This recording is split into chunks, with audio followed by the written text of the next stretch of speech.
have an old storm door that slams closed.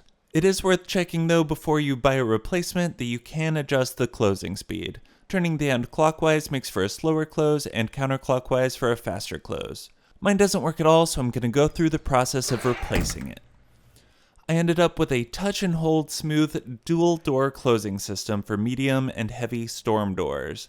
For actually heavy doors, the one with the button is intended to be installed at the top of the door and the other goes at the bottom. This just happened to be a good deal at the time I bought it, and my door isn't that heavy, so I'll only be using the one with the button and I'll have the other left over.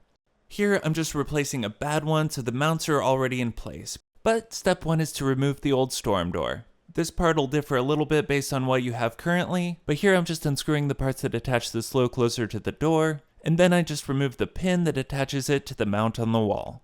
So this one would look nicer, but then I would have to drill new holes in a metal wall. I'd rather just have the door work. The holes of the new hardware in my case wouldn't line up, so I'm just going to keep this existing piece. We are replacing this other part though that connects the slow closer to the door, so I'm starting by unscrewing and removing the old one. I should be able to just take this off real quick. There's one small band here, right? So you pull that out if you need the extra space. Now it should just slide out. Don't lose the band. Install this. Then I'll put the new one in place where the existing screw holes are. Now installing the slow closer itself is pretty easy.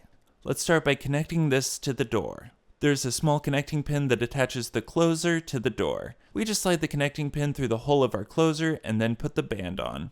The band will fit into a small notch and that part is done.